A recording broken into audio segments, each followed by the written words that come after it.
Hello, sorry for the long delay in videos.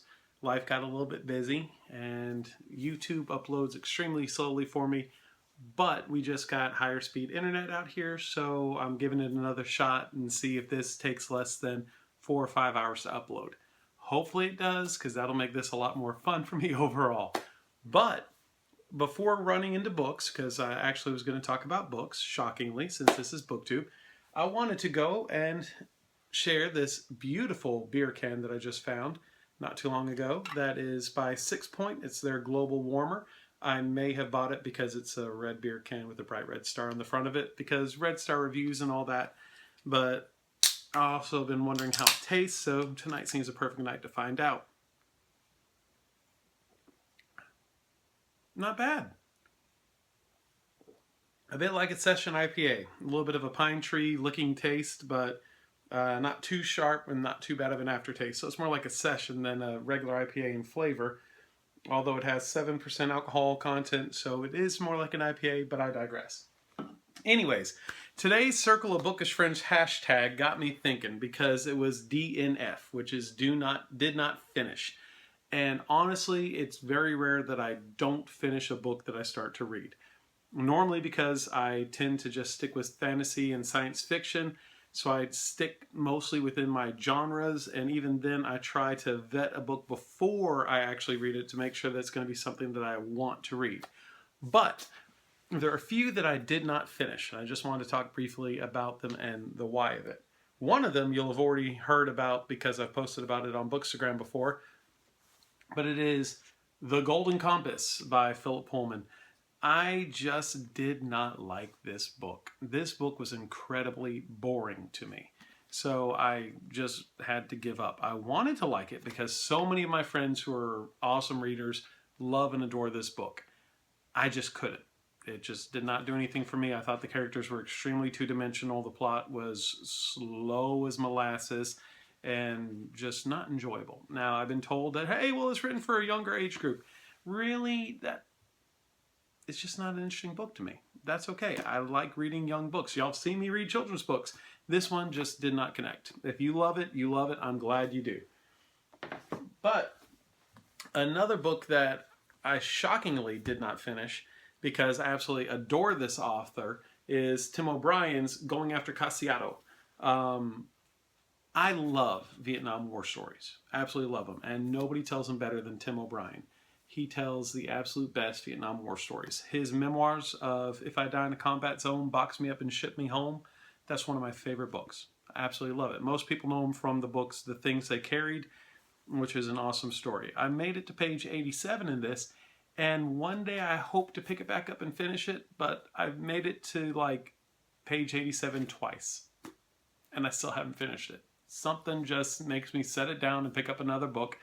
I don't know if it's just that it's the same sort of story that I've already read by Tim O'Brien already.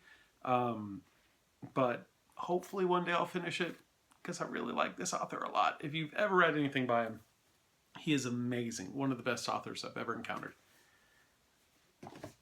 Now, something that's probably going to shock and surprise you, but maybe not, since you already know that I didn't finish The Golden Compass.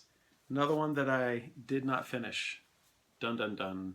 Harry Potter and the Order of the Phoenix.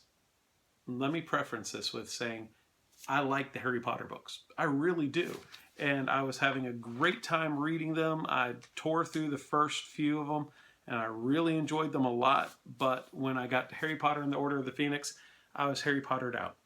I just couldn't read anymore. I had several books I was trying to read, and I just was no longer feeling that intense emotional connection where I cared deeply about the characters. It was just more along the lines of, oh, another book. And if I hit an oh, another book stage, that doesn't help me finish the books. So I set this one down. Now, it's been so long since I've read the first 4 books that before I just dive into this, I actually want to reread the first 4 books. But now I'm at the stage where I just don't really want to read the first 4 books until, like, one day maybe I'll have a child, and this child will be a little reader, and I'll want to read these books with that child. So I'm kind of holding off on them, and I'm slowly collecting them, and then one day a Harry Potter readathon might just strike me, or I'll read them with the future little Red Star reviews. because we're going to raise them to be a book reader, hopefully. Kids have their own minds, so you never know.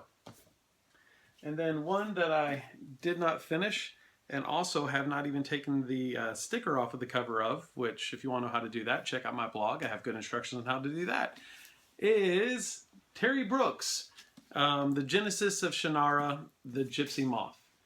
Now, I really like Terry Brooks a lot. I've enjoyed his Shannara books. I love his Word and Void trilogy. I think it's one of the best urban fantasies written, hands down, period. It's phenomenal. And he decided to combine his urban fantasy Word and Void with Shannara. He decided to tie the two of them together. And I was really excited about that, and I was really eager to read about it, and I was really looking forward to it. And then I read the first book, Armageddon's Children, and I was bored. I was just bored. So I'm like, well, maybe the Gypsy Morph gets it better, and it becomes more enjoyable, and it'll captivate me. And it didn't. It was boring. So I set it down. I still have it. I actually have the sequel to it as well, because one of these days I'm going to want to read those books, but not today. It's not on my TBR list at all. It's just looking pretty on my bookshelf, and one day I'll get back to it. So those are the books that I did not finish. Some YA, a little bit of Harry Potter just because they got pottered out. And to me, the most shocking one is probably the Tim O'Brien, because I absolutely adore his work. But I'm also curious, what makes you not finish a book? What would make you set down a book and say no more? Is it that you get bored? Is it maybe you're reading a book and it's too scary? Do you get too busy? What causes you to DNF a book? And I hope all of you have a wonderful night. I'm going to go ahead and finish my nice Red Star Reviews beer, which is really tasty. And if these people want to have me as a sponsor, they should let me know. I do much better than Pepsi in advertisements. Just saying. Bye.